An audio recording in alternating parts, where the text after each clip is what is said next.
Silence fell across KwaZulu-Natal the moment King Misuzulu kaZwelithini stepped into public view, because according to tradition, he wasn't really supposed to be seen at all. This wasn't just another royal appearance. It was a moment suspended between sacred isolation and public expectation, between ancient law and modern pressure. And before we go any further, if you value deeply reported African stories that go beyond headlines, subscribe now and stay with this video to the very end, because the real meaning of this appearance only reveals itself layer by layer. What you're about to hear is not simply about a festival or a king. It's about power that speaks softly, rituals that outlast governments, and a monarchy navigating visibility in an age that demands constant explanation. If you want to understand why this brief appearance shook traditional leaders, political observers, and ordinary Amazulu alike, make sure you're subscribed and watching closely, because the most unexpected insight comes much later. For centuries, ritual isolation has been one of the most misunderstood yet powerful elements of Zulu kingship. And yet, during the First Fruits Festival, Umkhosi Wakwishwama, King Misuzulu appeared briefly but unmistakably, at a time when many believed he should still be withdrawn from public life. That single appearance raised questions no press conference could answer. The First Fruits Festival is not a celebration in the casual sense.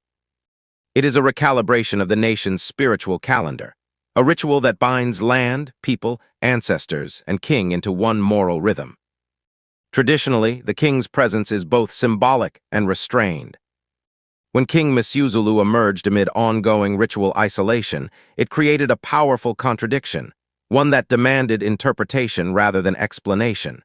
Tradition was speaking, loudly. Ritual isolation is not punishment, it is preparation.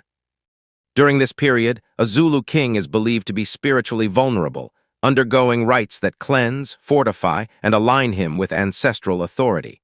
Public exposure during this time is rare. That rarity is the point. Power in this context grows in silence.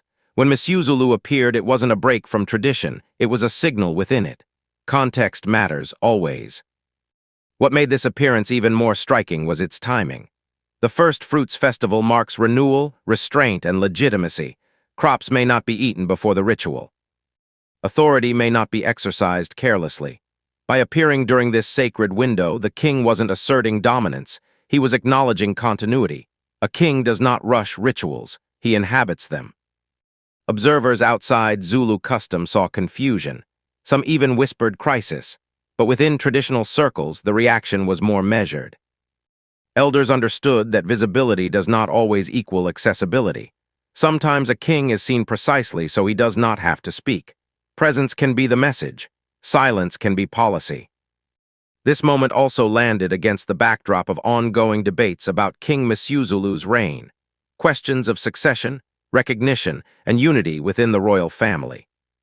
His public appearance did not answer those debates. It reframed them. Instead of responding through courts or statements, the king responded through ritual timing. That choice was deliberate.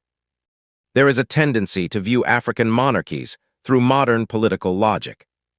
But Zulu kingship operates on a different axis, one where legitimacy flows upward from ancestors, not downward from public opinion.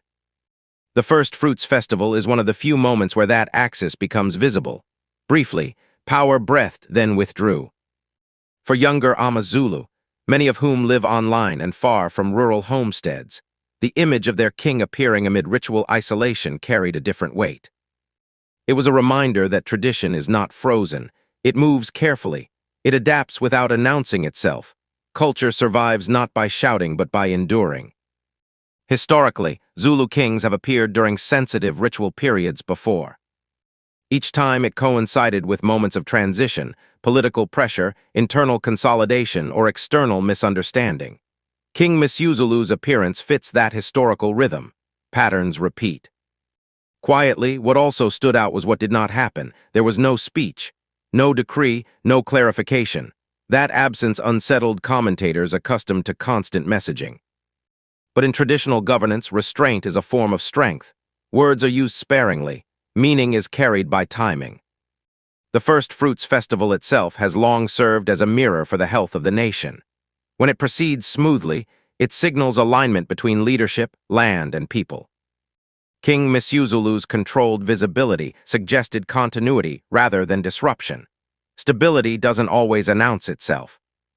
Some critics argued that appearing during ritual isolation blurred boundaries. Others countered that rigid interpretations risk hollowing tradition into performance. The truth lies between. Living tradition requires judgment, and judgment belongs to those initiated into its responsibilities. Behind the scenes, traditional councils and senior advisors would have weighed every step, every minute, every angle of that appearance. Nothing in royal ritual is accidental. Especially not visibility, especially not during Umkosi Wakwishwama. This is where modern media often misses the story.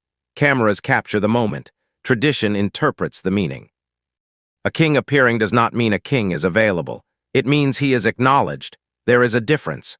As the festival concluded, King Misuzulu withdrew once more. No follow-up statements. No clarifications, just continuity. The appearance did not open a chapter, it closed one. And in that closing lies the real significance. The reassurance that despite disputes, noise, and external pressure, the spiritual architecture of the Zulu monarchy remains intact. Ritual still governs rhythm. Silence still carries authority. In the end, what the public witnessed was not contradiction, but calibration. A monarchy adjusting its visibility without surrendering its depth. A king reminding his people that not everything sacred must be explained.